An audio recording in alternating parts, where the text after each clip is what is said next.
¿Se ve la presentación, chicos? Sí, doctora. ¿Ven mi cursor moviéndose sobre las letras, sobre las palabras? ¿Sí? Sí, doctora. Sí, doctora. Bien, entonces comenzaremos, sin más preámbulos. Bien, chicos, siempre repasar un poquito la anatomía, ¿no es cierto? Importante ubicarse las relaciones con otros órganos, donde están los riñones, en el retroperitoneo, a cada lado de la columna vertebral, ¿no es cierto? Tienen sus ilios, la vena renal del lado y la arteria renal vienen de la vena cava inferior, de la aorta, los uréteres por delante de los músculos psoas también son retroperitoneales completamente. Un poquito de la anatomía o estructura interna del riñón. Tenemos la corteza, ¿no es cierto?, que es la parte funcional. Tenemos las papilas o las pirámides renales y las columnas, ¿no? Las columnas de Bertin. Tenemos la papila, que es la punta de las pirámides renales, por donde va a salir la orina ya filtrada por los riñones, ¿no es cierto? La pelvis renal, la unión ureteropiélica y el uréter mismo. Llegamos a la vejiga, que es también, tiene una parte, la parte de arriba, su techo es intraperitoneal y la parte de su base o el piso es extraperitoneal, ¿ya? Y también su pared, alguna parte de su pared anterior, pues también es extraperitoneal, dependiendo hasta dónde llegue y dónde se refleje el peritoneo parietal, ¿no? Bien.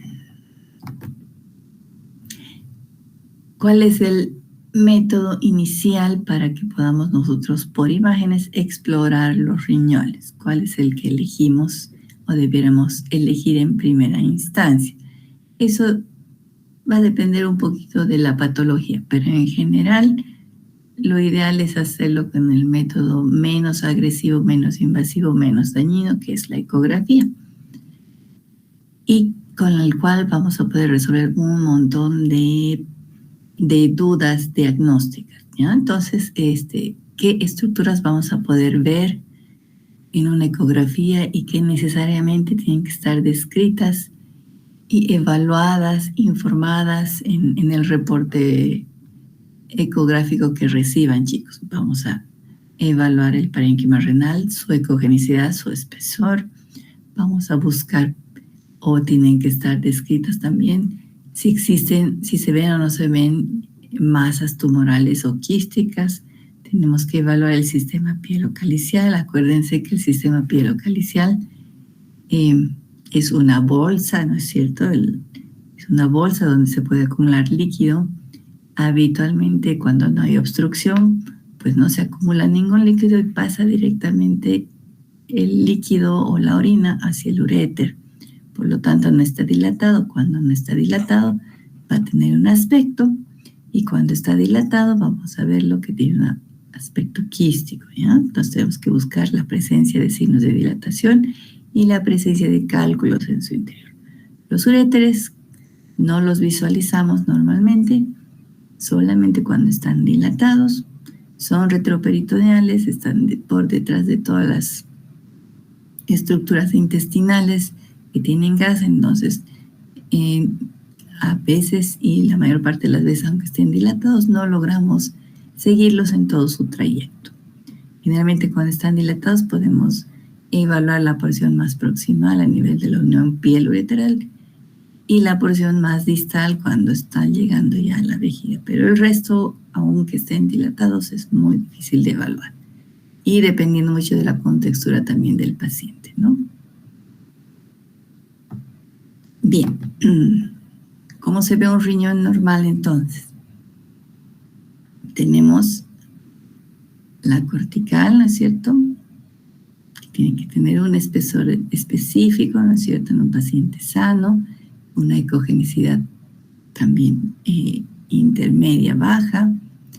Tenemos las pirámides renales, ¿ya? Y tenemos la pelvis o el sistema pielocalicial. El sistema pielocalicial está en el ilio renal, es una imagen central. Acuérdense que en el ilio renal van a estar varias estructuras, ¿no es cierto? Van a estar arterias, venas llegando, saliendo, va a estar tejido conectivo, va a estar la grasa, va a estar los nervios entrando y saliendo, ¿no es cierto? Entonces aquí hay muchas estructuras apiñadas y envueltas o sostenidas por el tejido conectivo y la grasa. Por lo tanto, es por eso que hay muchas interfaces de rebote para el sonido y es por eso que se va a ver el ilio renal. Ya no hablamos solamente de la pelvis renal, el ilio renal se va a ver ecogénico, ¿ya? Siempre ecogénico respecto al parénquima. Las pirámides renales se van a ver hipoecogénicas. En los equipos más poderosos logramos ver esta diferenciación entre la cortical, columnas y pirámides. Es normal de ver. Los equipos de baja gama a veces no logran demostrar esta diferenciación. Y a veces, pues, si estamos usando un equipo de alta gama, nos puede asustar ver esto y decimos, son quistes. No son quistes, son las pirámides, ¿ya? Bien. La lesión más frecuente benigna que podemos encontrar en el riñón, los quistes simples, muy diferente de esta imagen que no es completamente anecogénica, ¿no es cierto? En cambio, esta sí es completamente anecogénica, no tiene paredes y determina un refuerzo acústico posterior. Ven aquí la imagen que está más blanca. Acuérdense siempre, la ecogenicidad del riñón, del parénquima renal, tiene que ser muy parecida a la del hígado. Eso es la ecogenicidad normal del parénquima renal. Muchas veces el hígado está con infiltración grasa. Es un hígado graso y vamos a verlo. Ha aumentado de ecogenicidad respecto al riñón. Aquí en este caso es un hígado graso. En este otro caso es un hígado normal, ¿no? En ningún caso el parénquima renal puede ser más ecogénico que el hígado normal. Bien, tenemos esta imagen, un quiste simple, y tenemos esta otra imagen, otro riñón. Aquí está el ilio renal, ecogénico, parénquima renal normal, ecogenicidad normal, y tenemos esta imagen que tiene múltiples ecos en el interior, ¿no es cierto? Y decimos, ¿será un quiste simple con contenido ecogénico, tal vez un quiste hemorrágico, ¿no es cierto? O sea, complicado y tiene pus, puede ser un absceso, ¿no es cierto? Le ponemos Doppler, le ponemos el modo Doppler y vemos que tanto la cápsula como el contenido tienen vascularización, por lo tanto, y eso, miren cómo tiene un refuerzo acústico posterior. Esto es un tumor, ¿ya? Porque ni la pus ni la sangre tienen vascularidad, ¿no es cierto? Por lo tanto, esto es una lesión hipervascular. Es un tumor maligno hasta que se demuestre lo contrario por biopsia, ¿ya? Nuevamente la imagen de normalidad, seno renal, pelvis renal colapsada, y aquí vemos una pelvis renal dilatada por líquido, ¿ya? Las estructuras del seno renal desplazadas hacia la periferia, una imagen central de anecogénica, ¿ya? Aquí tenemos una imagen un poco más oblicua y donde podemos ver el origen del uréter, la unión piel-uretral y el uréter también dilatado. Lo propio, esta es otra imagen que es un poco más sagita, más coronal del riñón. Podemos ver la arquitectura real del riñón con sus cálices, ¿no es cierto? Las papilas improntando el cáliz, el uréter dilatado, la unión piel-ureteral y presencia de material ecogénico también flotando dentro del líquido que es dentro de la orina. Ya este es un paciente que tiene una infección urinaria. No es como en este caso que la orina es completamente anicogénica. Esta imagen completamente anicogénica se puede ver en los pacientes que tienen algún cálculo o alguna obstrucción distal en la vía urinaria, ¿ya? Y cuando hay una infección urinaria, muchas veces podemos ver ya la orina de aspecto más espeso, ¿ya? Corte transversal, se ve como un donut el parénquima renal y al centro está la pelvis renal, que debería tener una forma así circular. Bien, completamente anicogénico. ¿Cómo vamos a evaluar entonces la vía urinaria? Ya hemos visto cómo evaluamos el riñón. En la vía urinaria hemos visto también que no la podemos evaluar por completo con ecografía. Por lo tanto, tenemos alternativas, ¿no es cierto?, para evaluar por completo los uréteres, ¿no? Utilizamos rayos X y contrasta esto. Lo llamamos pielografía endovenosa, ¿ya? O pielografía excretora, ¿ya? Inyectamos contraste en la vena previa a una preparación intestinal para vaciar todo el intestino, limpiar todo el intestino, porque nosotros nuestro objetivo es ver estructuras que son retroperitoneales. Tanto los riñones como los uréteres son retroperitoneales, y si tenemos material residual intestinal, pues va a haber superposición y probablemente algunas veces nos puede dificultar en grande manera y disminuir la sensibilidad, ¿no?, del estudio. Entonces tenemos que preparar al paciente con dieta líquida, 48 horas de preparación de alimentación especial, enema, laxantes, etcétera. O sea que es un proceso que dura 48 horas de preparación, es engorroso para el paciente. Pedirle esto al paciente, pues nunca se hace una pielografía de emergencia. Algunas veces en el hospital, por equivocación, me decían, es urgente, tiene que venir ahora mismo a hacer la pielografía excretora. Yo decía, el paciente tiene que prepararse de esta manera. Una pielografía excretora no es un estudio que se pida de emergencia, es para un paciente que va a poder cumplir con la preparación, ¿no? Tenemos otras alternativas para cuando realmente de manera urgente necesitamos evaluarla y no podemos esperar.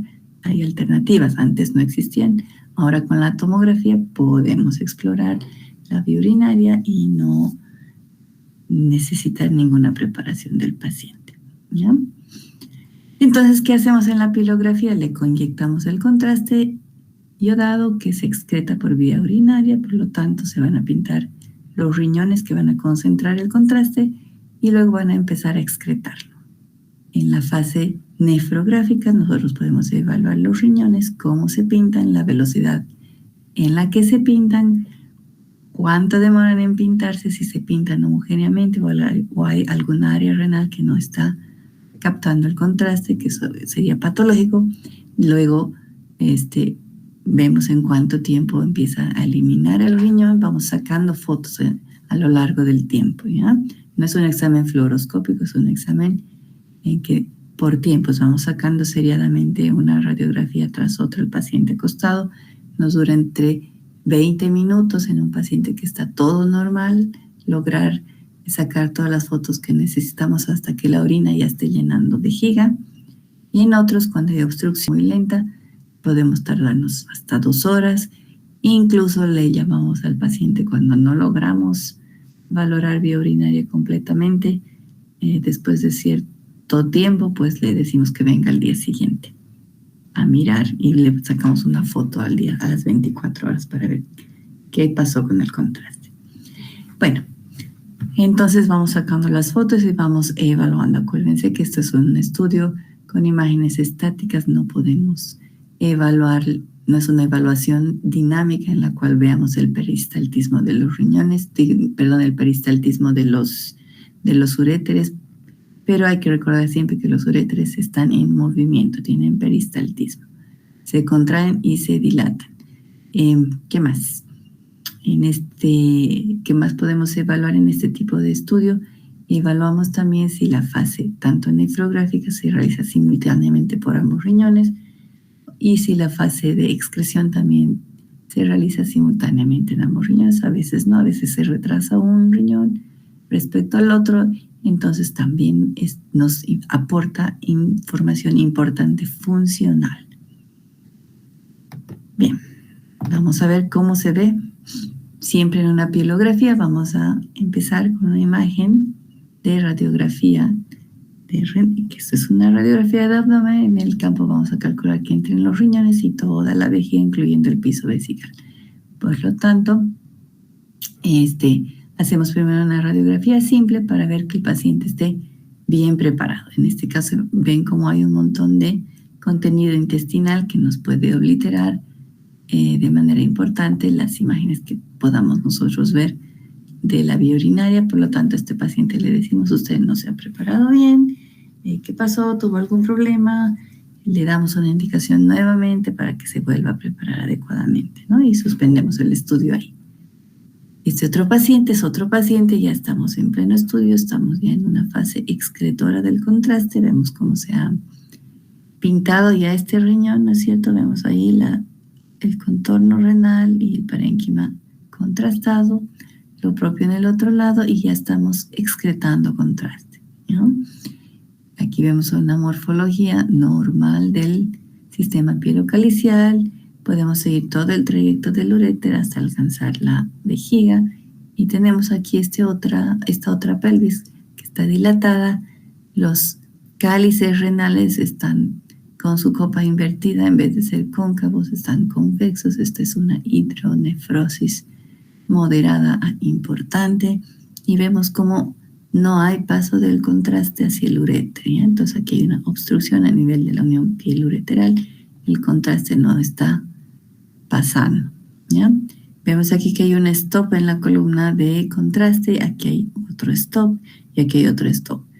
Acuérdense que esto lo hacemos, sacamos fotos seriadamente, ¿no es cierto? Son varias fotos en el tiempo y tenemos que ir armando nuestro rompecabezas, ¿ya? Esto probablemente no va a ser real, es una onda peristáltica al momento de adquirir la imagen. Y en las siguientes, y aquí tenemos, se marcan las horas, los minutos, a qué minuto se ha sacado esta foto. Vamos cambiando la aguja del reloj para poder ordenar la serie radiográfica.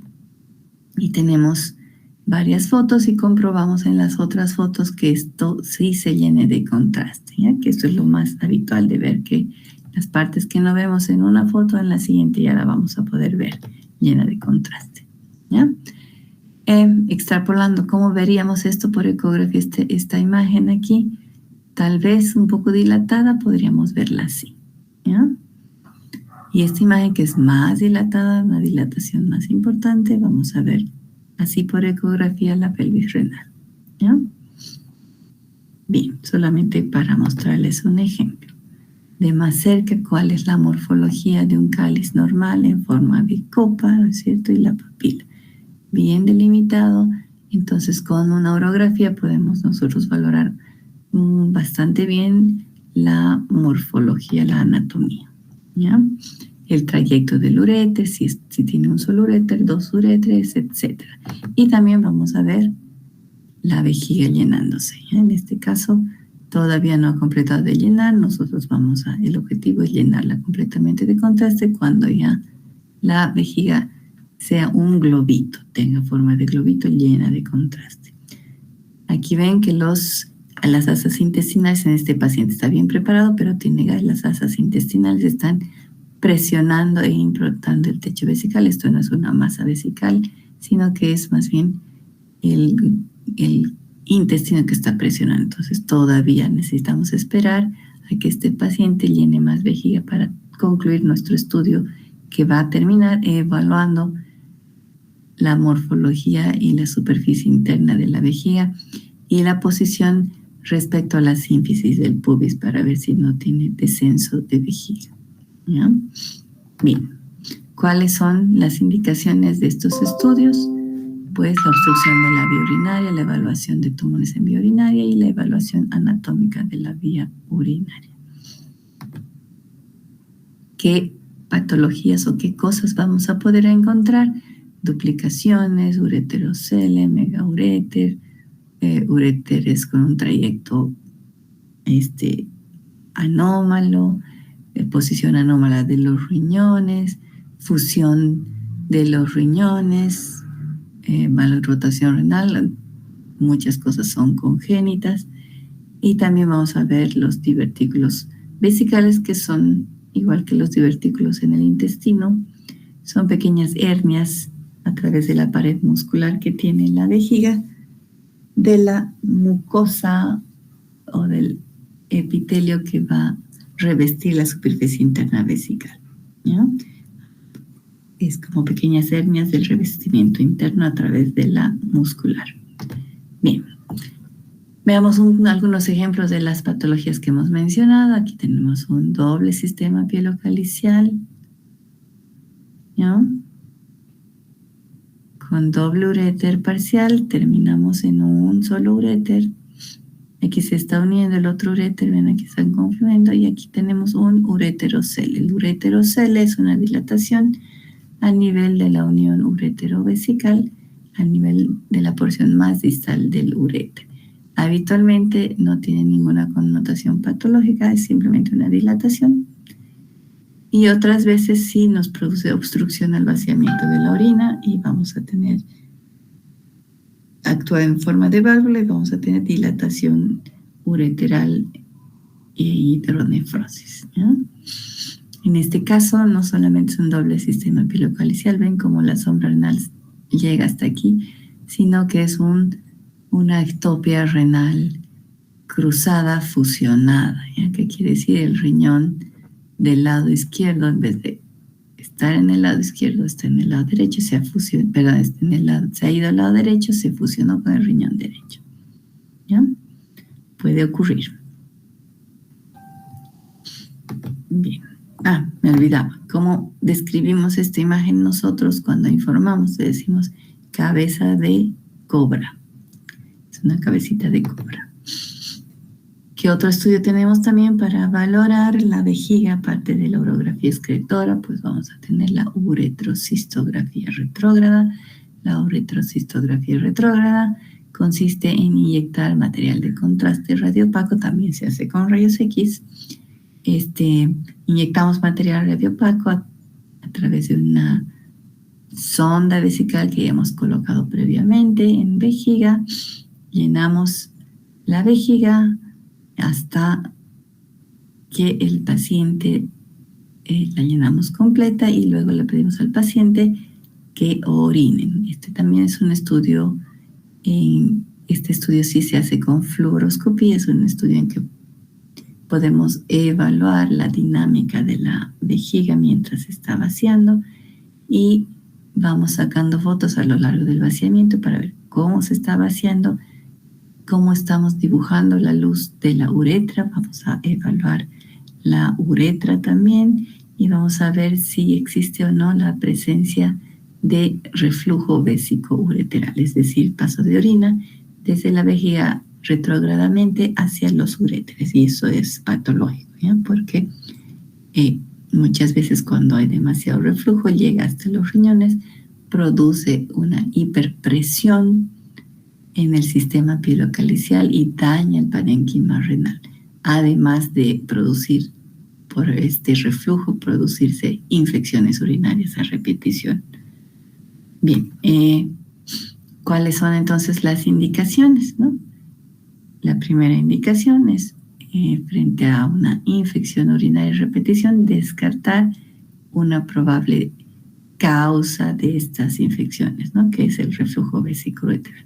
También vamos a indicar este estudio cuando queramos evaluar la anatomía uretral, vesical, ver si hay anomalías congénitas que nos impidan el vaciamiento vesical adecuadamente, ¿no es cierto? También en el trauma podemos evaluar si hay ruptura y también vamos incidentalmente a visualizar la presencia de divertículos uretrales, que es una alteración congénita también que puede producir infecciones urinarias y otras molestias, ¿no? Bien. ¿Cuándo está indicada entonces? En toda infección urinaria nosotros vamos a indicar una uretrografía, una uretrocisto retrógrada. No, generalmente en varones a la primera infección urinaria y en las niñas cuando es a repetición, ¿ya? Este estudio se pide mucho en la edad pediátrica para evaluar pues, y descartar que haya alteraciones anatómicas congénitas o reflujo como causa de las infecciones, ¿no es cierto? El niño habitualmente, pues la uretra es más larga, por lo tanto, no es tan frecuente una infección y es por eso que la etiología de la infección que sea por vía ascendente uretral es mucho más rara. Por eso es que al primer episodio de infección urinaria se le pide al paciente pediátrico varón una evaluación anatómica, ¿no?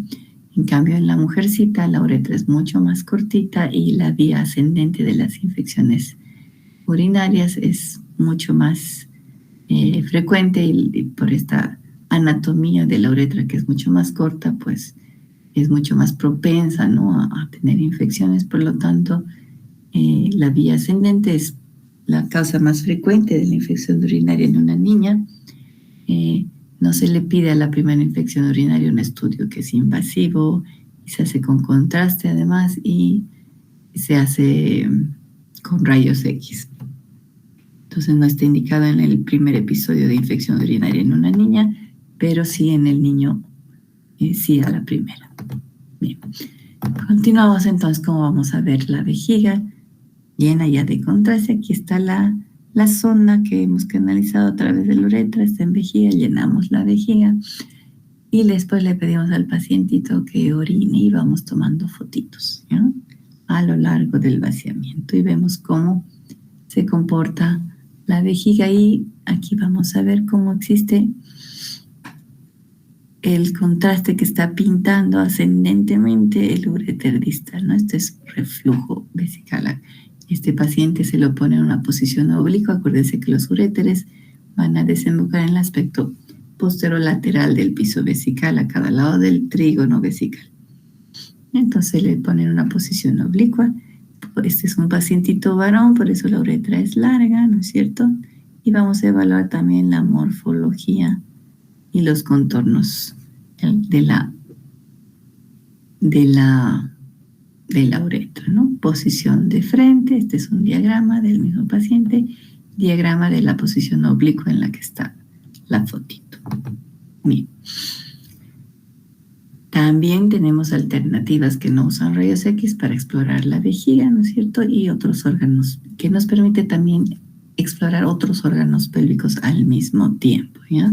Con la uretrocistografía retrógrada y con la urografía excretora solamente vamos a poder evaluar vías urinarias. Más allá no vemos, no tenemos información. Con la ecografía, en todo caso, sí podemos ver no solo la vejiga, sino lo que está más allá de la vejiga, que también puede estar ocasionando problemas en la vía urinaria, ¿no es cierto? Vamos a tener el método transvesical y el método transrectal. Este es especialmente utilizado para los varones y el método transvaginal para las mujeres. Bien. Habitualmente el método transrectal y transvesical lo utilizamos para explorar los órganos pélvicos más que la vejiga, y más bien le pedimos al paciente que esté con vejiga vacía. Bien, vamos a explorar entonces la vejiga por vía transabdominal. El paciente necesita vejiga llena, le pedimos que tome 1,5 litros de agua 1 hora y media antes del estudio. Ya tiene que haber terminado ese 1,5 litros. A veces es difícil que nos entiendan. Y llega el paciente y me dice, acabo de terminar mi litro de agua. Yo le digo, entonces tenemos que tener paciencia y esperar 1 hora, porque el agüita que ha tomado del estómago hasta bajar hasta su vejiga va a tardar 1 hora. Entonces hay que explicarle muy bien el procedimiento al paciente. Hay pacientes, especialmente los que están con infección urinaria, jóvenes, que tienen una urgencia miccional por su patología misma, que les llama al baño a cada rato y no van a poder cumplir la instrucción. Va a ser una tortura para los niños, peor todavía. Entonces, este estudio con vejiga llena no se debe hacer en pacientes que están con sintomatología urinaria en curso. Acuérdense que la infección urinaria es una enfermedad, es un diagnóstico que se hace por clínica y laboratorio. No se necesita una imagen para el diagnóstico de infección urinaria y para que ya empiecen a tratarlo. Acuérdense, ¿para qué nosotros pedimos imágenes de la vejiga? Aquí estamos hablando de descartar reflujo vesicoureteral. No tiene que ser en el momento de la infección urinaria que hacemos todo este estudio. Más bien, una vez resuelto y garantizado que no haya molestia y que no hay infección, hacemos los estudios, ¿ya? Bien, entonces, ¿qué cosa podemos evaluar en la vejiga con ecografía? Vamos a evaluar signos de procesos obstructivos, ¿no es cierto? Como los divertículos, que ya hemos hablado, que son hernias de la mucosa del epitelio, ¿no es cierto? Vesical, que es hernia a través de la muscular de la pared, muscular de la vejiga. Vamos a ver engrosamiento, irregularidad de la pared, cuando hay hipertrofia de la muscular vesical, en los casos de vejiga de Luchal, vemos un aspecto trabecular de la pared. Vamos a buscar cálculos vesicales, que son causas de obstrucción al vaciamiento vesical, ¿no es cierto? Vamos a buscar tumores vesicales también.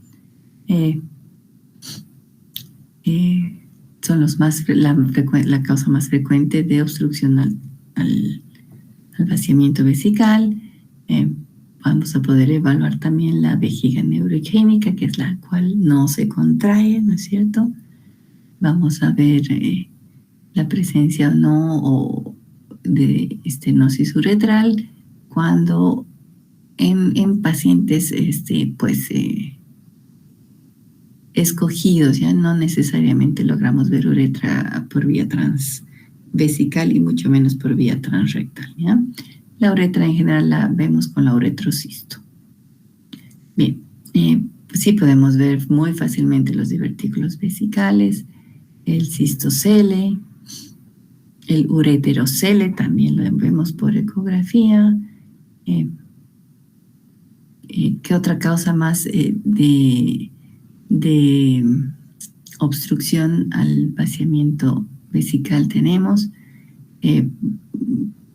Y formación en realidad de cálculos vesicales vamos a tener cuando el paciente está con un catéter vesical de manera prolongada o a permanencia, pues eso es una causa también de que se formen cálculos vesicales, ¿ya?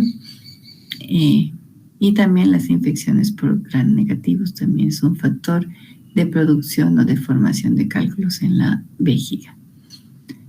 De estos factores etiológicos para formación de cálculos vesicales hay varios que nosotros podemos evaluar con ecografía. Entonces vale la pena hacerlo, ¿no? Y buscar cómo se ve la vejiga con ecografía y cómo se ve el cálculo, ¿no? Aquí hemos visto cómo se ve un divertículo. Esta es la vejiga y vemos un cuello de líquido uniendo la luz vesical con una imagen quística extravesical. Al paciente le pedimos que vacíe la vejiga y también vamos a ver cómo la imagen quística extravesical, entre comillas, porque está unida por la luz de ambas estructuras quísticas, está unida por un cuello o por un defecto de la pared, ¿no es cierto? También se va a colapsar, al igual que se colapsa la vejiga cuando se vacía, se colapsa también simultáneamente esta formación.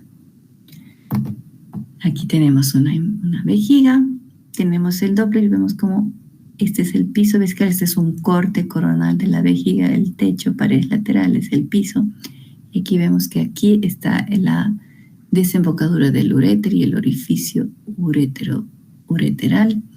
Y vemos con el Doppler el movimiento de la orina, el chorro ureteral. Eso nos comprueba que está permeable toda la vía urinaria excretora alta. Se está vaciando orina en la luz vesical. En este otro caso tenemos aquí Otro corte coronal de la vejiga y vemos aquí una imagen hiperecogénica en situación dependiente también en la vejiga que determina sombra acústica posterior. Esto es un cálculo vesical. Si lo movemos o lo cambiamos de posición al paciente y tomamos otra imagen, vamos a ver que esta imagen se mueve, rueda por causa de la gravedad. Aquí tenemos otra imagen. Este es un acercamiento a la pared vesical a nivel del orificio de desembocadura del uréter, y este es el ureterocele, que ya lo habíamos visto, la cabeza de cobra que se ve por la urografía excretora. Aquí vemos un globito llenándose de orina y el orificio a través del cual va a pasar este líquido hacia la luz vesical. En este otro caso, este es un corte sagital oblicuo de la vejiga, techo, piso vesical. Vemos el trayecto del uréter distal llegando a la vejiga y vemos como en este trayecto el uréter está dilatado, lleno de líquido que es anicogénico, y vemos aquí en su trayecto un pequeño cálculo determinando sombra acústica, ¿ya? Podemos valorar el uréter distal y muchas veces pillamos el cálculo ahí, podemos medirlo, etc. ¿Qué hacemos para evaluar infecciones de las vías urinarias y cuándo? Ya les he dicho que una infección urinaria no se necesitan imágenes para diagnosticarla ni para tratarla. Entonces, ¿cuándo vamos a hacer evaluación de las infecciones de la vía urinaria? Cuando el paciente está asintomático y ha hecho tratamiento y estamos sospechando de signos de complicación. En ese momento sí está indicado hacer una imagen de los riñones, está indicado hacer una imagen de la vejiga, porque algo está complicando, ¿no es cierto? Puede ser un absceso, ¿no es cierto? Entonces, ¿qué es lo que hacemos? Cuando evaluamos en un paciente con infección urinaria con imágenes, vamos a evaluarlo cuando sospechemos de complicación, ¿ya? Con absceso. Estamos buscando demostrar un absceso. ¿Y qué sería la causa de que nuestro tratamiento no funcione? ¿Sí? Entonces, por favor, repitan conmigo. No debo pedir imágenes en un paciente con infección urinaria simple, no complicada. A ver, repitan. No les escucho, se han dormido. Jóvenes, Doctora. tienen que repetir. No debo pedir estudios de imagen. Una sola persona. Imágenes. Imágenes. Tiene un paciente con infección urinaria. Con un paciente con infección urinaria. Simple. No complicada. No complicada. No complicada. Ya, chicos. Los hacen sufrir nomás a los pacientes y me da mucha pena a mí decirles que no vamos a hacer. Bien, entonces, imágenes. ¿Cómo se ve entonces una infección urinaria complicada con absceso? Aquí tenemos es una tomografía, corte transversal, riñón derecho, riñón izquierdo, con contraste. Ven el contraste aquí en la aorta, pintando arterias.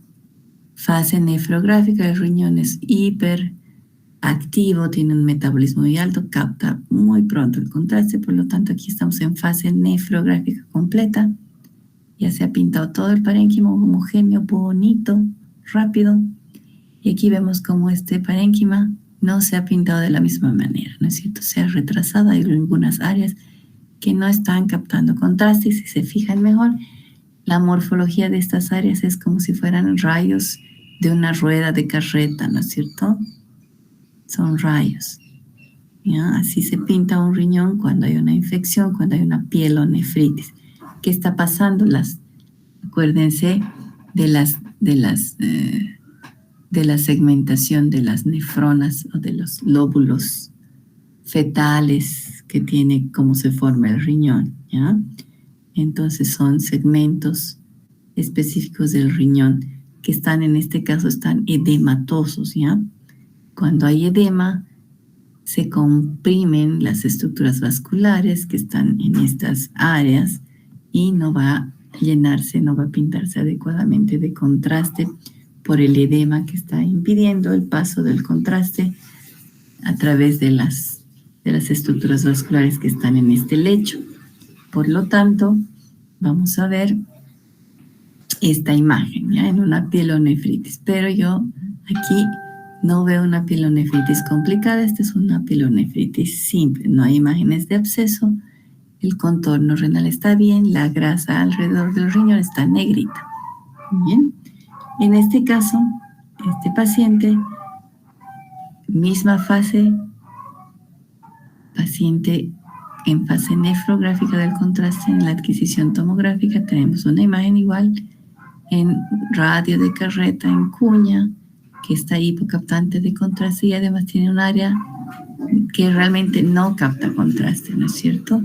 Y aquí tenemos un área también rodeada de una cápsula que sí capta contraste. Esto es un absceso que se está originando en el riñón, un absceso perirrenal dependiente de un pequeño absceso en el riñón de origen renal. Así se ve un absceso, ven cómo está la grasa que rodea el riñón, está sucia, está con cambios inflamatorios, con edema.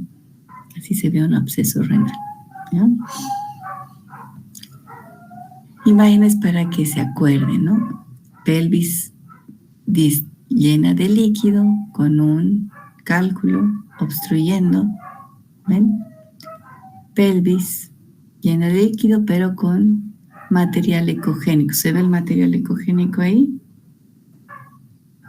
A ver. Ay, demasiado.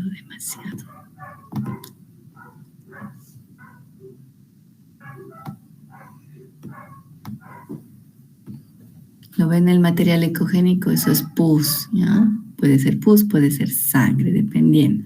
¿Y cómo sabemos si es pus o es sangre? Le preguntamos al paciente, ¿está orinando sangre? Te va a decir sí, no. ¿Tiene fiebre? Sí, no, ¿no es cierto? Nos ayuda eso a definir. Bien. Continuamos entonces. Y repetimos.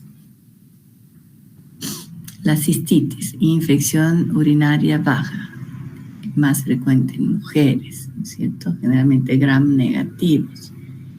Cuando está indicado que nosotros le hagamos una evaluación por imágenes, cuando hay una infección urinaria a repetición, ¿no es cierto? ¿Para qué? Para ver factores predisponentes anatómicos como la presencia de cálculos o para ver presencia de reflujo vésico-ureteral.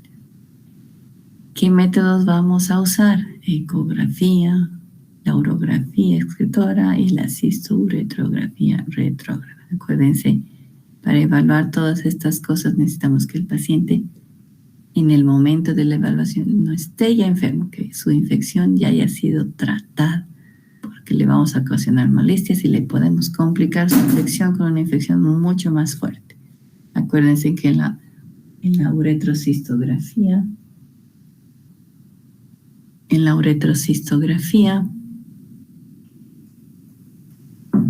permítanme un momentito, jóvenes. Un momentito, permítanme. Pero ese es mi diente. Papito, estoy en clase, espérame. No me dio nada. Espérame, estoy en clase.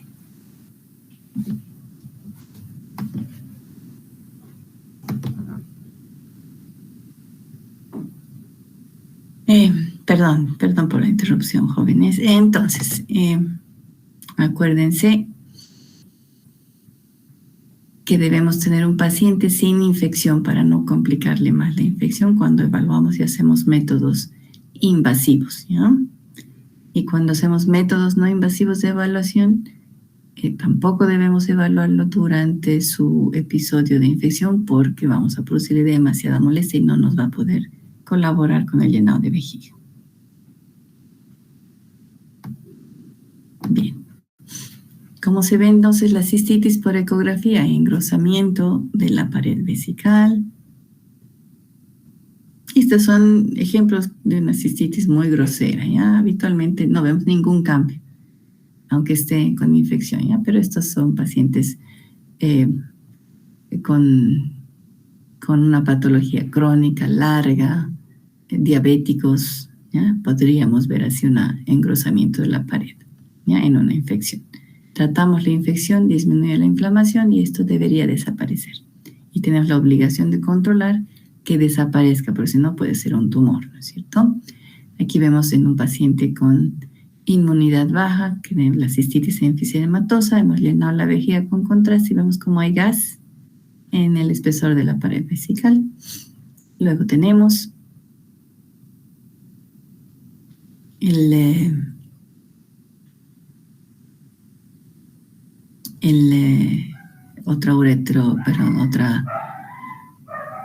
otra evaluación con contraste, la vejiga llena de contraste, y vemos aquí defectos de llenamiento que están representando estas nodulaciones de la mucosa vesical, ¿no? Que está engrosada, aumenta de tamaño irregular, ¿ya? Así se vería esta imagen ecográfica con una uretrocistro o una urografía excretora. No olvidarnos de las neoplasias de las vías urinarias. A estas imágenes le ponemos Doppler. En una inflamación va a estar congestivo, no podemos diferenciar, tenemos que tratar la infección, repetir la imagen en un paciente que sabemos que está sin infección y reevaluar imágenes, ¿ya? Bien. No olvidarnos entonces que pueden haber tumores. El tumor más frecuente del tracto urinario es de origen epitelial del revestimiento transicional que tenemos, el epitelio transicional vesical. Menos frecuente otras estirpes tumorales, ¿no? Pueden ser multicéntricos. Si estamos con un tumor en vejiga, puede haber un tumor sincrónico o asincrónico en otra parte de la vía urinaria excretora. Puede estar arriba, en el uréter, en cualquier lado. Siempre que tengamos un tumor en vejiga, tenemos que evaluar toda la vía urinaria en busca de descartar que no hayan otras lesiones sincrónicas, ¿ya? Los síntomas, hematuria, disuria, evaluamos con los métodos que acabamos de ver, etapificamos con tomografía o bien con resonancia magnética. ¿Cómo se ven las lesiones? Nódulos de ecogeneidad intermedia en ecografía que no se mueven, no cambian de posición, tienen vascularización, ¿ya? En tomografía, que se usa para etapificación, al igual que la resonancia, masas ocupando la luz vesical que captan contraste, determinan engrosamiento de la pared, ocupan su luz. Hoy también vamos a valorar la extensión local a la grasa perivesical, la extensión local a las vesículas seminales y a cualquier órgano vecino, ¿no? Infiltración a los uréteres.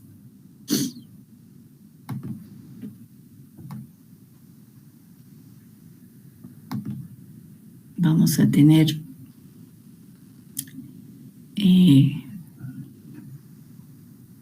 los cálculos en las vías urinarias, que es otra patología que podemos evaluar, ¿no es cierto? Ya hemos hablado de eso.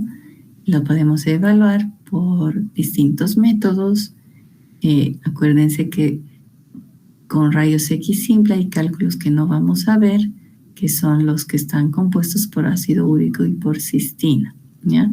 No debemos confundir los flebolitos en una radiografía simple con cálculos, y son muy frecuentes de ver en la excavación pélvica sobreproyectados a la vejiga, a la vía urinaria, ¿ya?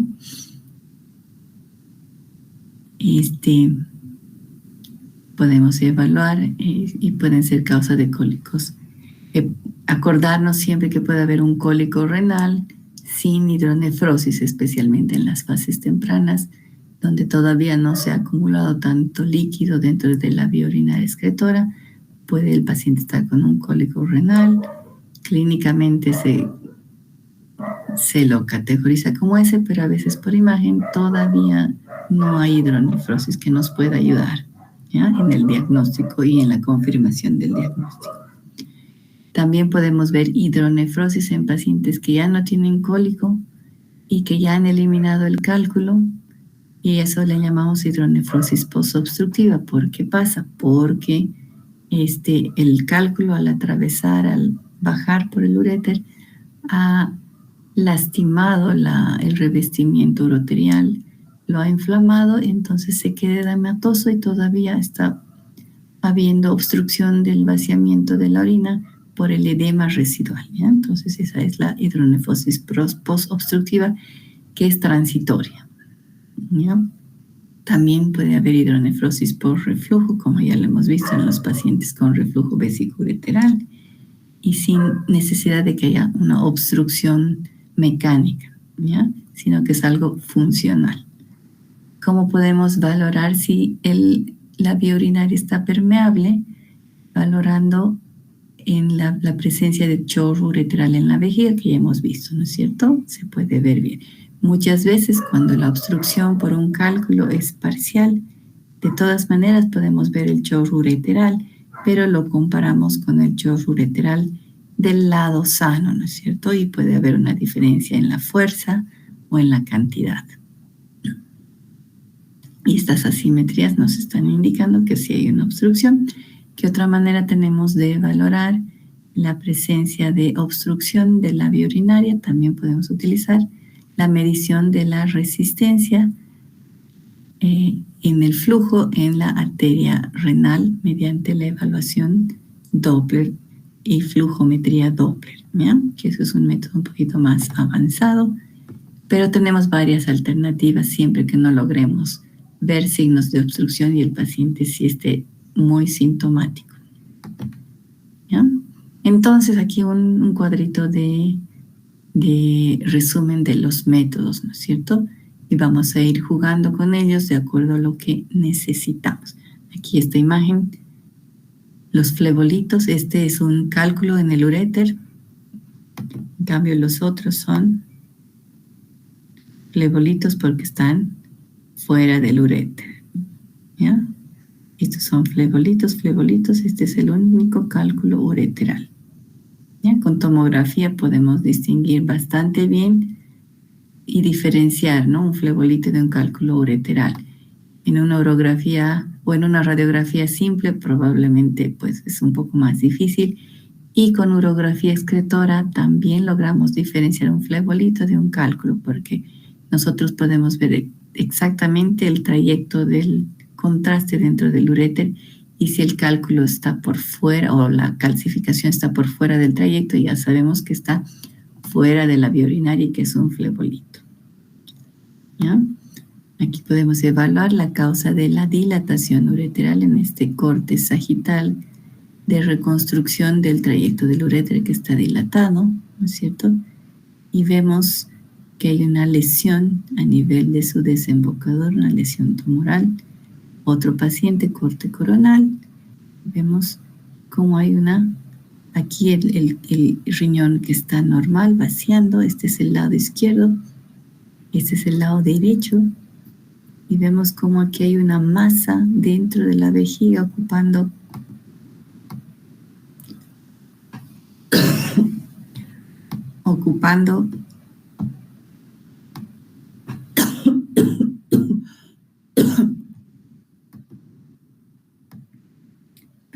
ocupando la luz vesical. Aquí solamente una parte se está llenando con el contraste que llega del riñón derecho, y la otra parte está ocupada por masa y está impidiendo que la fase excretora del riñón izquierdo, y no se vacía para nada la orina, ¿no?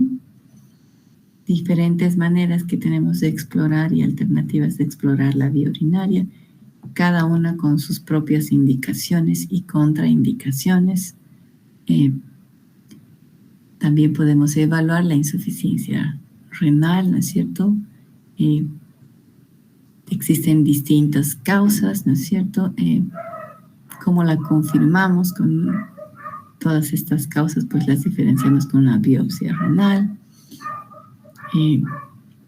También podemos nosotros realizar mediante guía con imágenes el procedimiento de la biopsia. Vamos a evaluar las complicaciones de estos procedimientos y también por imágenes podemos evaluar la tasa de filtración glomerular. Esto pues se pide una gammagrafía. Ya tenemos aquí distintas imágenes. Esta es una gammagrafía, por ejemplo. El riñón izquierdo ha captado bien el contraste y el riñón derecho prácticamente nada, ¿no? Este riñón, aunque esté ahí, lo vemos ecográficamente lindo, bonito, pero no está funcionando para nada, cero, está ausente en función. Riñón ecogénico completamente, no se puede diferenciar el seno renal del parénquima, está completamente ecogénico. Este es un hígado graso, está del mismo color que la grasa. Riñón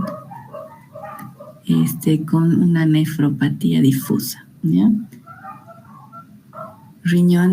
Este riñón está de tamaño normal, por lo tanto esta nefropatía y esta alteración de la función renal debe ser aguda, ¿ya? En un paciente con nefropatía o insuficiencia renal crónica, los riñones disminuyen de tamaño, se vuelven súper pequeñitos, la cortical se adelgaza, como es en este corte de tomografía, que se ven los riñones muy pequeñitos en corte transversal. Los riñones poliquísticos, aquí tenemos, son de gran tamaño, el parénquima sustituido por formaciones quísticas, tampoco tiene función. En una gammagrafía se va a ver ausencia de riñón porque no hay parénquima funcional. En una tomografía pueden verse de esta manera los quistes y algunos que se complican con hemorragia pueden verse hiperdensos espontáneamente. Acuérdense que estos pacientes hay que controlarlos con tomografía. ¿Por qué? No por las hemorragias quísticas, sino porque son más propensos, más proclives a tener tumores renales. Y tenemos que diferenciar estas imágenes de las lesiones que sean importantes tumorales. ¿Ya? También podemos evaluar la presencia de calcificaciones renales parenquimatosas por imágenes. Vamos a ver calcificaciones en las pirámides, ¿ya? Que son de distinta etiología. Vamos a ver calcificaciones en la corteza o podemos ver calcificaciones difusas del parénquima, ¿ya? Cada localización, cada morfología nos está hablando de distintas patologías. Por eso hay que saber sus distintos aspectos para poder pensar en los distintos diagnósticos, ¿no? Aquí tenemos calcificaciones groseras, difusas, ¿ya? Que son granulomatosas. En este caso está la nefrocalcinosis, las calcificaciones de las pirámides renales. Así se ven en ecografía, así se ve en una radiografía simple, ¿ya? También podemos evaluar por imágenes el trasplante renal para evaluar los signos de rechazo, signos de infarto del injerto. Utilizamos mucho el Doppler para este tipo de patologías, ¿ya? El Doppler es muy importante para evaluar la permeabilidad de la arteria del donante, para ver el sitio de anastomosis, si no hay estenosis, si pasa adecuadamente el contraste o no pasa, la velocidad con que pasa, ¿ya? Podemos evaluar lo mismo con no solo con ecografía Doppler, también podemos evaluar también con una angiografía por tomografía, evaluar cómo están los riñones, la anatomía normal. Esto más que todo lo hacemos en los pacientes que van a donar sus riñones, les hacemos una evaluación anatómica completa de la irrigación renal para ver si son aptos, si hay más de si son normales en su anatomía, si hay 2 arterias, 2 venas, 3 arterias, arterias polares y todas las variantes, ¿no? Que a veces no los vuelven o los descartan como candidatos a los donantes, ¿no? Y aquí tenemos un riñón trasplantado que está con cambios de rechazo, ¿ya? Ha aumentado de tamaño, ha aumentado de ecogenicidad, y varias cosas que son patognomónicas del rechazo, ¿no? Vamos a evaluar también las neoplasias renales, acuérdense, el quiste simple, la lesión benigna más frecuente en el riñón, y al otro lado tenemos los tumores sólidos, ¿no es cierto? Los sólido-quísticos, que son generalmente hipervasculares y son lesiones que nosotros son patognomónicas y que nosotros no debemos dudar de que son tumorales y que debemos insistir en una biopsia, ¿no? Por imágenes. Así como son patognomónicas, las imágenes de los quistes simples en el otro lado del espectro, ¿no es cierto? Y que debemos insistir en que esas imágenes no se tocan, no hay necesidad de hacerles nada, son benignas, ¿no? Utilizamos algunos estudios, debemos realizarlos sin contraste, por ejemplo, para ver cálculos. Si le ponemos contraste de inicio, el cálculo se puede mimetizar con el contraste, no lo vamos a ver, ¿no? Y hay otros estudios que necesariamente tenemos que poner contraste, ¿no es cierto? Para poder distinguir lesiones pequeñitas, como este caso en fase nefrográfica, es mucho más fácil de distinguir esta pequeña lesión que es de grasa, ¿no? También es un tumor benigno que tenemos en el riñón, que es muy frecuente, ¿no? Bien. Tenemos todas estas consideraciones que tenemos que tener en cuenta al momento de solicitar estudios, de recibir los informes, ¿ya? Entonces, vamos a hacer un repaso rapidito. La ecografía, pues, es un método siempre que es operador dependiente, debe realizarse por profesionales entrenados en su realización y también en su interpretación, ¿ya? No nos va a permitir obtener imágenes de estructuras que contengan aire o huesos, eso es un recordatorio. Con la pilografía excretora o urografía excretora, nosotros solo vemos la luz de las vías urinarias, los contornos y el relieve interno.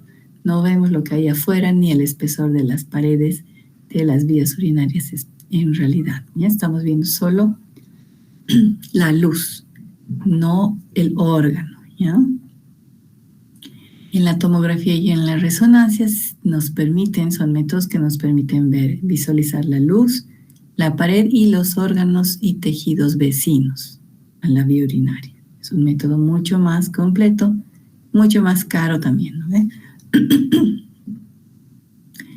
Entonces nosotros debemos conocer los distintos métodos, las distintas alternativas, las indicaciones específicas y las imágenes que nos pueden proveer para hacer los diagnósticos diferenciales y pueden ser de gran ayuda cuando están adecuadamente y racionalmente indicadas, ¿ya?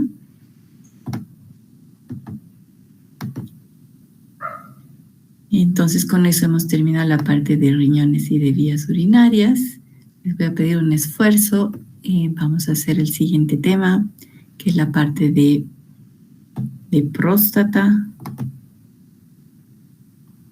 y vejiga. Vejiga ya lo hemos visto aquí, o sea que solo vamos a irnos directamente a la parte de próstata. Por eso es un tema bien cortito que quiero terminarlo hoy día.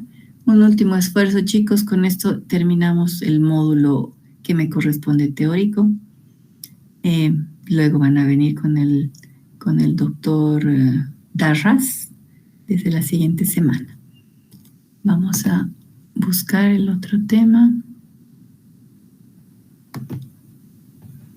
Y enseguida lo voy a poner, lo voy a desplegar.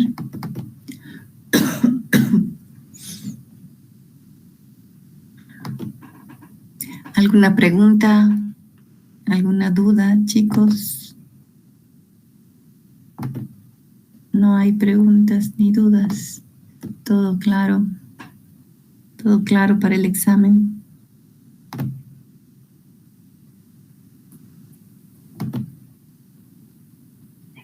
Sí, doctora. Perfecto. Pantalla completa. Y ahora no me deja compartir. ¿Por qué? Ah, ya. Ahora sí.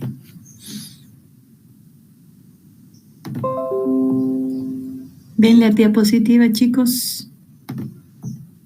Sí, doctora. Bien. Comenzamos. ¿Ven mi cursor moviéndose debajo de las letras? Sí, doctora. Sí. Muy bien, chicos. Continuamos entonces. Como siempre, repaso de anatomía. Corte coronal de la próstata. Sagital, axial a nivel de la base, a nivel del tercio medio. ¿Ya? Y vamos a ver cómo tenemos distintas zonas en la próstata. ¿Y por qué las dividimos así? Porque va a ser importante conocer esta anatomía zonal porque la frecuencia de lesiones de distinta estirpe es distinta también en las distintas partes de la próstata, porque los tejidos que están en la próstata no son los mismos, no están igualmente distribuidos, ¿ya? Aquí tenemos en amarillo la zona central o lóbulo medio, ¿ya? Está en la parte posterior, por detrás de la uretra, ¿no es cierto? Y tenemos la zona de transición, que es la blanca, que está alrededor de la uretra, rodeándola como un anillo, ¿no es cierto? Y tenemos la zona periférica, que es la que está en negro, que está en la parte posterior de la uretra, rodeando o prácticamente en la parte periférica y posterior y lateral de toda la próstata, ¿ya? Y tenemos las vesículas seminales con sus conductos que atraviesan el lóbulo medio para desembocar en la uretra prostática, ¿ya? Importante entonces. Zona de transición blanca, zona central, lóbulo medio y zona periférica, que es el resto de la próstata.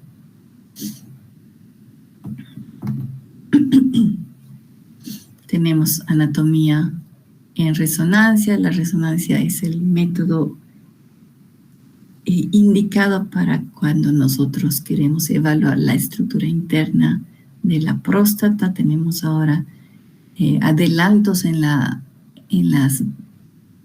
los detectores de señal, bobinas específicas para evaluar órganos tan pequeñitos como es la próstata, que no debiera pesar más de 30 gramos, ¿no es cierto? Y podemos ver su estructura interna adecuadamente. Con ecografía transabdominal, lo único que hacemos es valorar el tamaño y los contornos, pero no podemos evaluar adecuadamente su estructura interna. Por lo tanto, no se puede diagnosticar un cáncer de próstata ni tipificarlo con una ecografía pélvica para ver próstata, ¿ya? Solamente medimos el tamaño.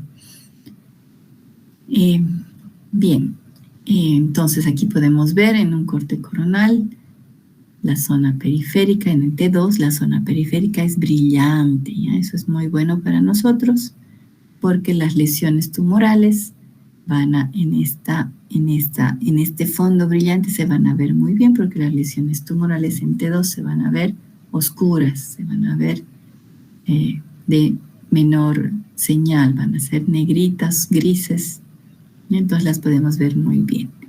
Y además es muy importante esta zona, ¿por qué? Porque es el lecho del 80% de las lesiones tumorales, ¿ya? En el resto no es tan frecuente ver tumores, aunque sí aparecen los tumores, pero es mucho más frecuente en esta zona de la próstata. Bien. No solamente existe cáncer, ¿no es cierto? Existen muchas patologías benignas que nosotros podemos evaluar, y la más frecuente, pues, y la que es la habitual, es la hipertrofia prostática benigna, ¿no es cierto? Esta se va a originar en la zona transicional, que es la que estamos viendo aquí, la que es blanquita, periuretral, ¿ya? Ahí se origina la hipertrofia prostática. Por lo tanto, puede existir, acuérdense, que en la hipertrofia prostática benigna la principal molestia o connotación de molestia para el paciente es que no puede vaciar bien la vejiga porque le produce una estenosis de la uretra prostática, este crecimiento benigno, ¿no es cierto? Y es por eso que se opera, para desobstruir la uretra, no porque sea algo maligno ni que necesite operarse. Y muchas veces La próstata no necesariamente va a aumentar de volumen globalmente, pero sí va a haber una estenosis de la uretra. ¿Por qué? Porque este tejido, que es donde se origina el crecimiento benigno, va a crecer y va a estenosar sin necesidad de que aumente en forma global el volumen prostático. O sea que hay próstatas de tamaño normal y pacientes con mucha molestia, ¿ya? Eso no es incongruente en los resultados que vayan a recibir del radiólogo, ¿ya? Los síntomas no dependen del tamaño de la próstata. ¿Dónde vamos? Aquí. ¿Qué otro método tenemos entonces para evaluar la próstata y la estructura interna que no sea la resonancia, que muchas veces es un método caro? Se necesita personas que estén capacitadas para la interpretación. Se necesita equipamiento especial en los resonadores, que no todos los resonadores los tienen. Entonces, no es un método tan disponible. Aunque sí es el mejor, no es el más disponible. Y tenemos uno alternativo que es muy bueno y que se ha estado usando hasta ahora en nuestro medio, que es la ecografía transrectal para ver la próstata. ¿Ya? Se utiliza un transductor de alta resolución y podemos ver de manera muy adecuada la anatomía y la estructura interna de la próstata. Aquí tenemos un corte transversal, ¿ya? La zona o el lóbulo medio. Aquí tenemos la zona periférica, que es también más ecogénica que el resto. Podemos ver muy bien sus contornos contrastados con la ecogenicidad de la grasa periprostática.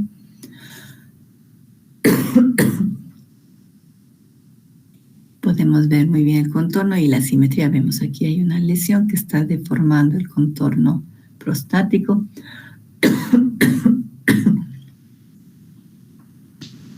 Y la ecografía. Perdón, chicos. Voy a tomar un vaso de agua porque todavía no estoy completamente sana de mi tos.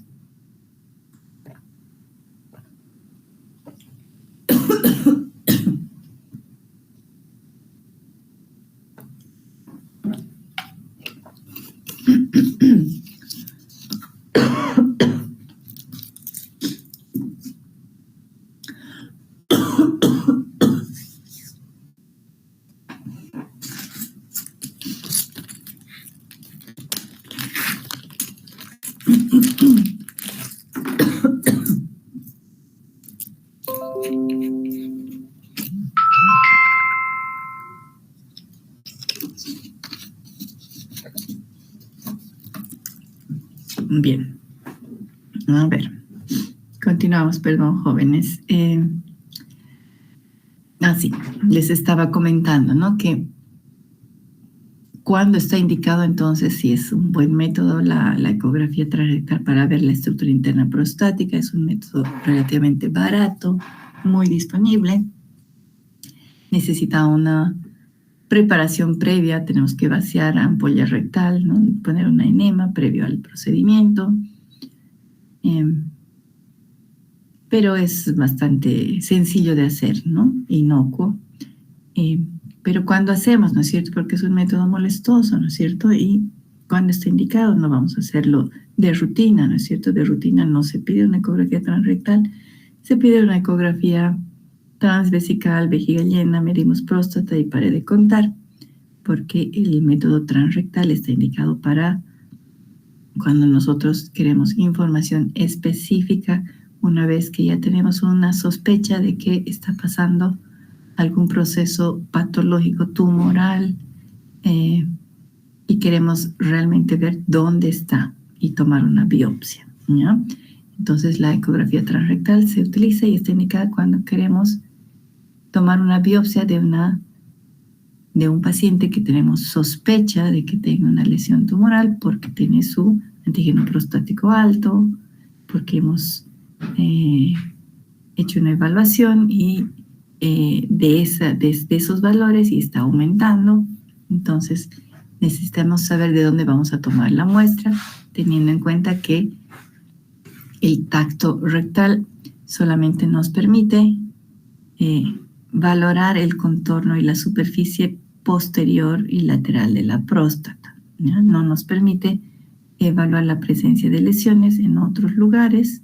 Entonces hacemos un tacto rectal negativo a la presencia de lesiones.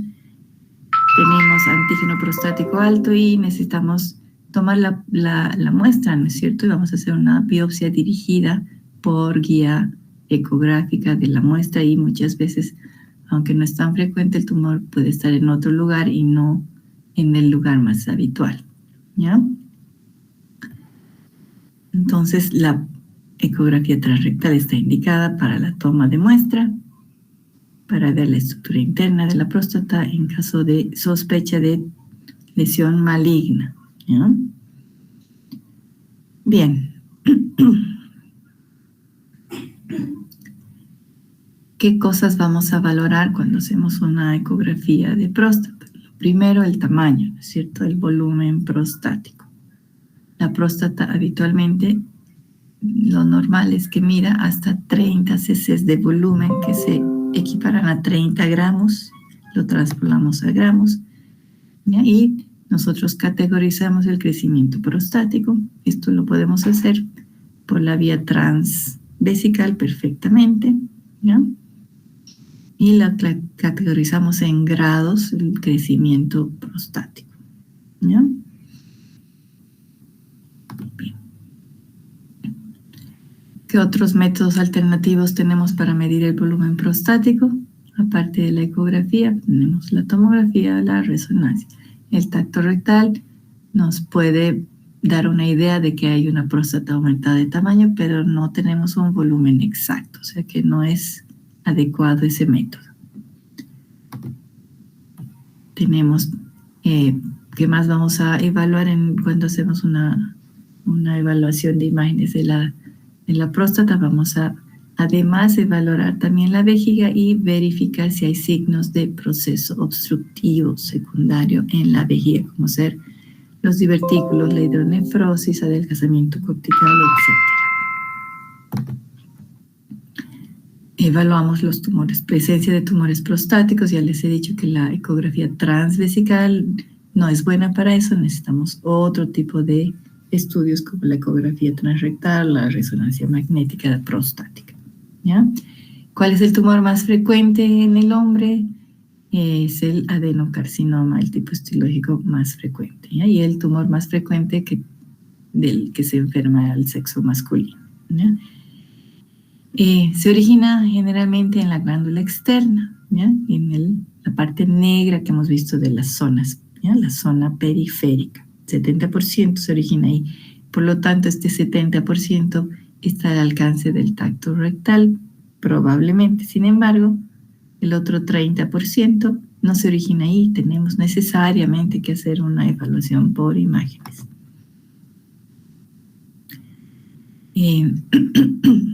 ¿Cómo vamos a diagnosticar entonces un adenocarcinoma prostático? ¿No es cierto? Vamos a hacer tacto rectal. Del 70% de las lesiones, el otro 30% no lo alcanzamos a diagnosticar por tacto rectal. Y por lo tanto necesitamos otro método, ¿no es cierto?, que es la medición del antígeno prostático. Con nosotros sí logramos ver cambios en la sangre que nos están indicando que hay una tumoración maligna en la próstata, ¿ya? El antígeno prostático, sin embargo, tampoco es exclusivo o específico de un tumor en la próstata maligno. También se puede elevar por otros procesos que no son malignos y que son benignos en la próstata. O sea que muy importante es la clínica, ¿no? Vamos a ver más adelante, ¿ya? Entonces, necesariamente para determinar la necesidad de la biopsia nos basamos en el valor del antígeno prostático. Cuando nosotros tenemos menos de 4 nanogramos por ml de concentración, está normal, no se necesita hacer nada. Es cuando está entre 4 a 10, es un valor límite que tenemos que vigilar. Y si es más de 10, es completamente patológico y sí tenemos que realizar un diagnóstico y hacer una biopsia, ¿ya? Cuando, acuérdense que esta patología es de los pacientes que son mayores, de la tercera edad. El cáncer prostático aparece en la tercera edad, no en pacientes jóvenes. Por lo tanto, estos pacientes de la tercera edad tienen un lecho ya de hipertrofia prostática. Por lo tanto, el volumen prostático también hace que aumente de manera normal en una próstata normal, no cancerosa. También puede haber un antígeno prostático elevado, pero por causa de un mayor volumen, no porque haya un tumor. Por lo tanto, un método más exacto es medir la proporción de antígeno prostático respecto al volumen prostático para no equivocarnos y biopsiar solamente una próstata demasiado grande, pero que no está con un proceso maligno, ¿no? Entonces medimos y hacemos un cálculo para evaluar la densidad del antígeno prostático, ¿ya? Tenemos el volumen prostático y lo dividimos entre el resultado del antígeno prostático, entre el valor del antígeno prostático, y si es menor a 0.12 no se necesita hacer la biopsia, es solamente un aumento en relación al aumento del volumen y no en relación a la presencia de un proceso expansivo maligno. Bien. ¿Qué vamos a ver entonces en la ecografía? Que es el método indicado para evaluar, el método inicial para evaluar una sospecha de cáncer prostático. Método indicado porque vamos a evaluar la estructura interna de estamos hablando de la ecografía transrectal siempre, donde podemos evaluar estructura interna, contornos prostáticos, y podemos tomar al mismo tiempo una muestra dirigida, ¿no es cierto?, con aguja del lugar más sospechoso. Entonces, cuando hablamos de ecografía transrectal, estamos hablando prácticamente de biopsia prostática, ¿no? Porque es esencialmente para eso que nosotros vamos a molestar a nuestro paciente, tomar una muestra. Entonces, ¿cómo se ve? Se ve una área nodular, focal, hipoecoica, generalmente en la zona periférica, o vamos a ver una asimetría en el contorno glandular. Vamos a ver una pérdida de definición del contorno, un contorno irregular, mal definido, y esa área va a ser hipervascular cuando la evaluamos con Doppler, ¿no? Tenemos aquí un área hipoecogénica, no está en la zona habitual, está deformando el contorno, ¿verdad? En este otro ejemplo tenemos una lesión, aquí la flecha, deformando el contorno, hipoecoica, hipervascular. Aquí igual.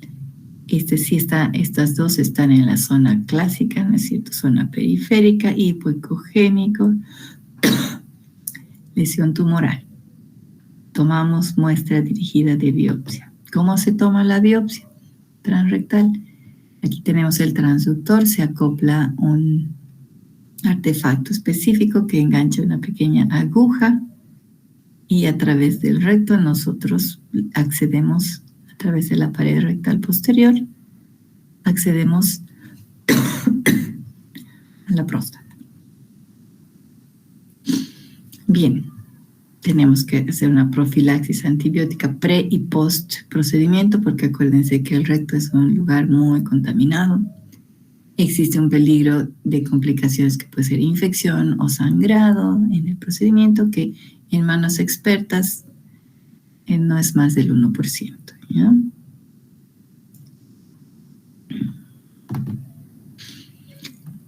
Por resonancia hacemos también una evaluación y en este caso, pues no solamente, en este caso no podemos hacer una biopsia, ¿no es cierto?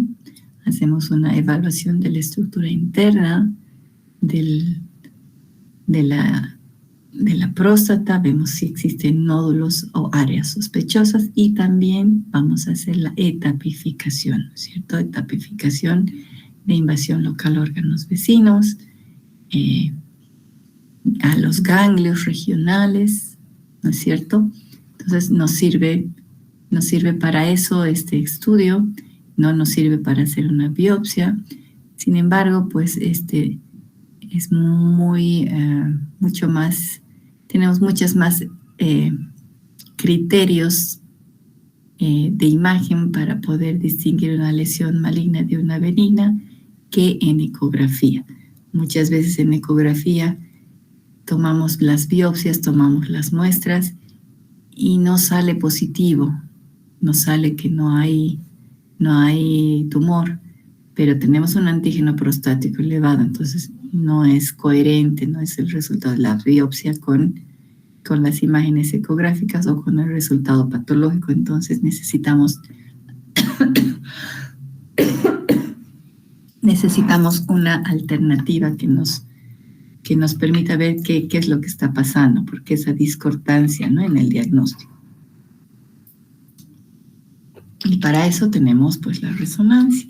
O hay pacientes, por ejemplo, que están anticoagulados por alguna otra patología concomitante, cardíaca, no sé.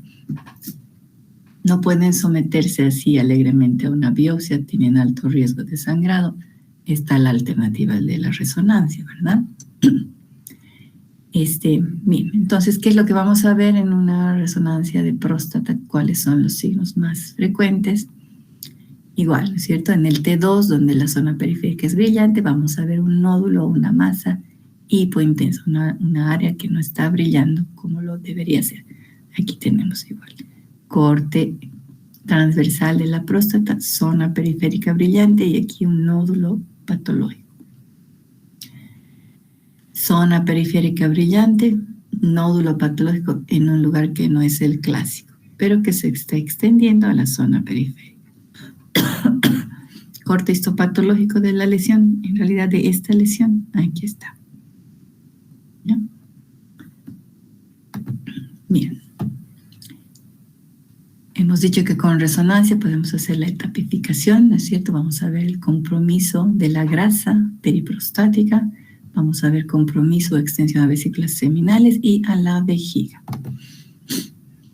Aquí tenemos, por ejemplo, la próstata. Es una próstata que tiene una alteración en su estructura interna. Esto es una próstata con nódulos que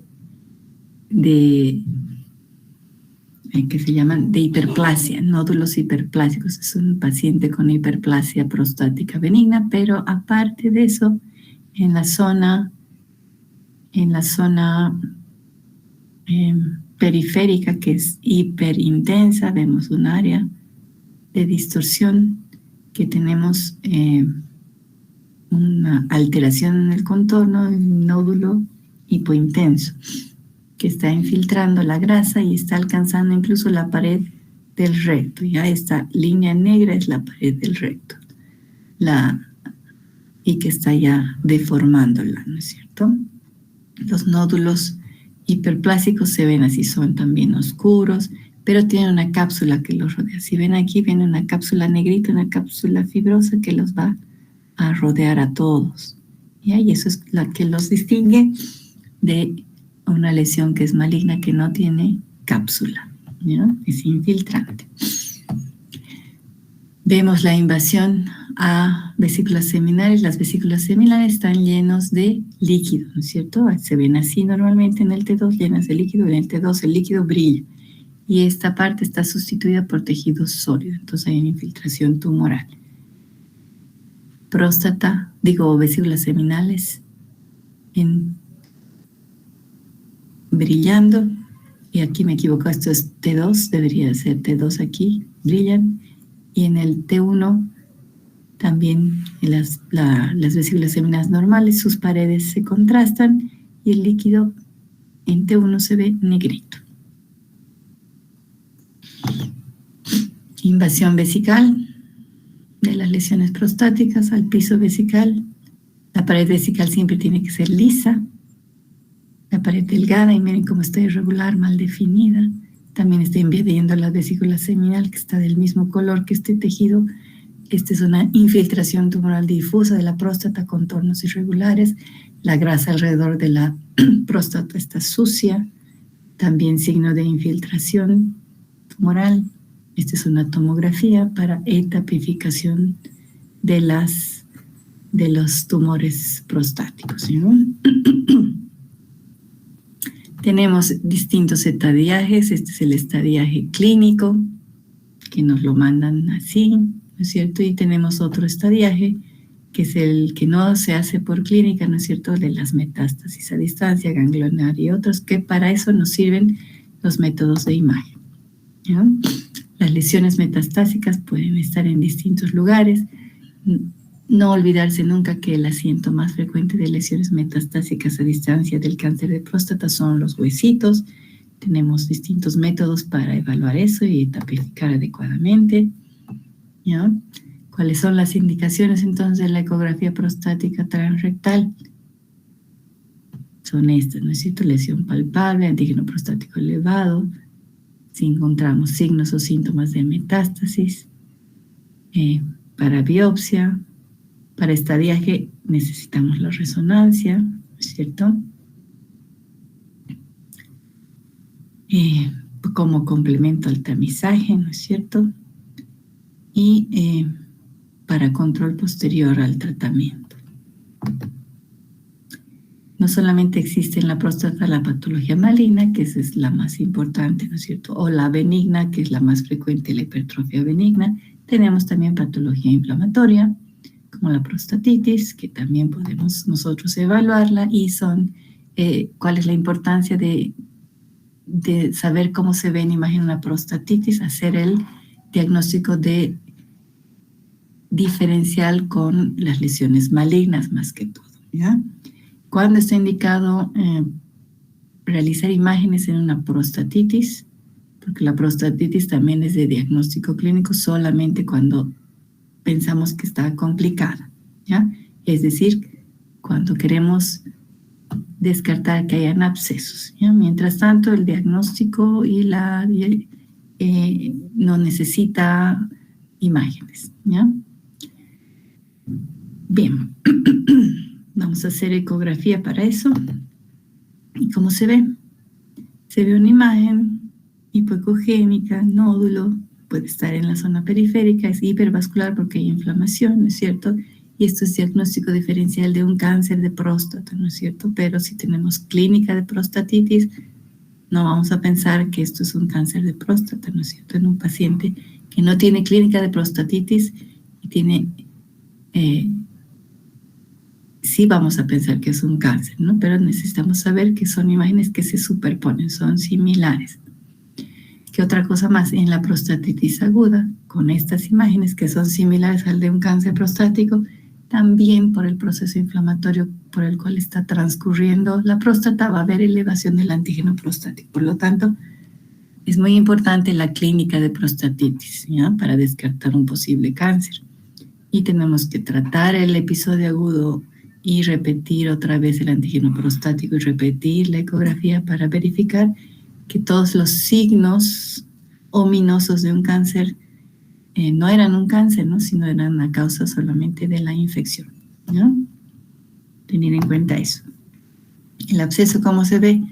Líquido dentro de un órgano sólido con refuerzo acústico posterior, ¿ya? Anecogénico. La prostatitis crónica, igual.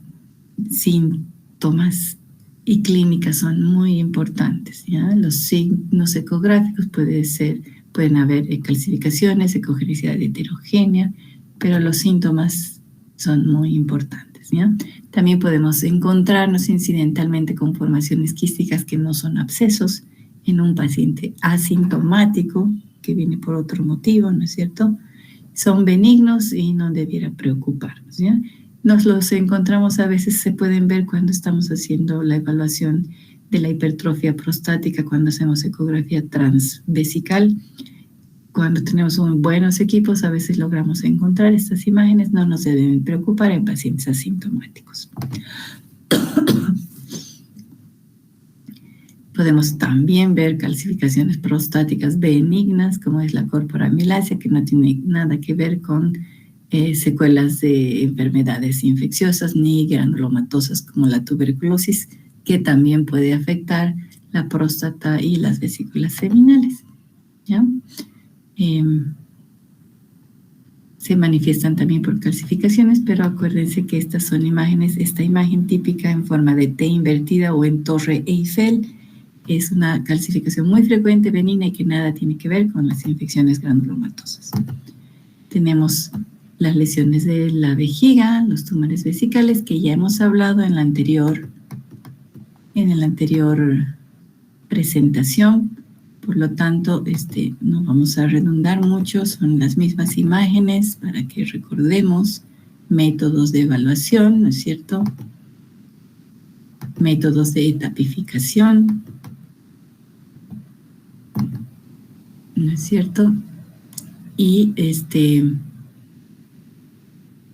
no olvidarnos que los cálculos producen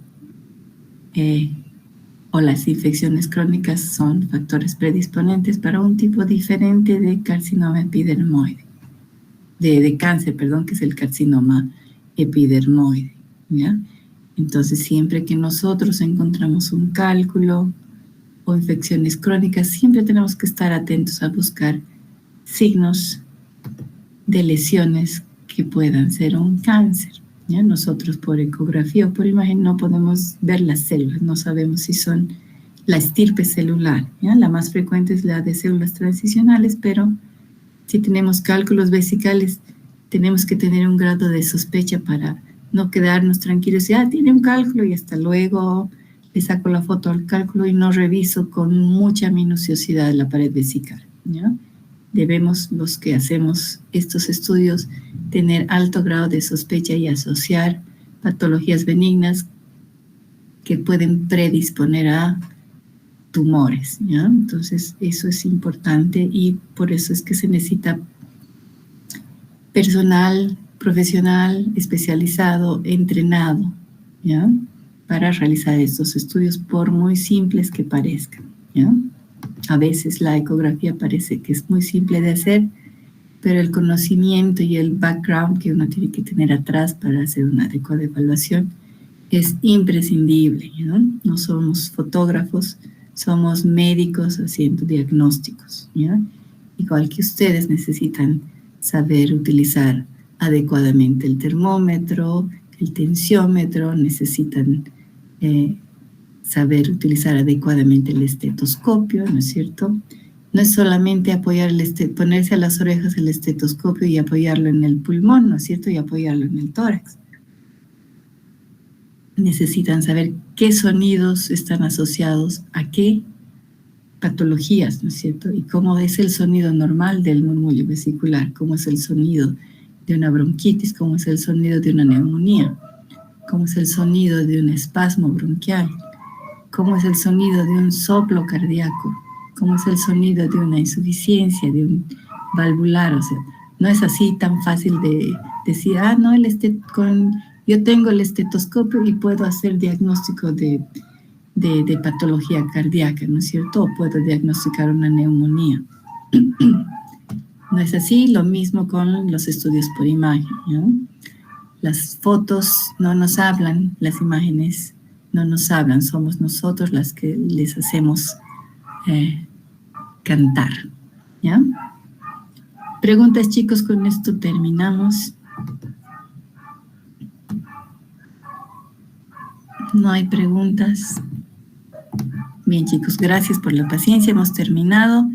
Espero que las imágenes y los consejos y cosas que les he hablado en este tiempo de las teóricas les sirva para su vida y desempeño profesional. No hay muchas oportunidades para ustedes después de esto que van a tener la posibilidad de hablar de imágenes exclusivamente, así que aprovechen todo lo que puedan en las otras especialidades también para ver imágenes y repasarlas.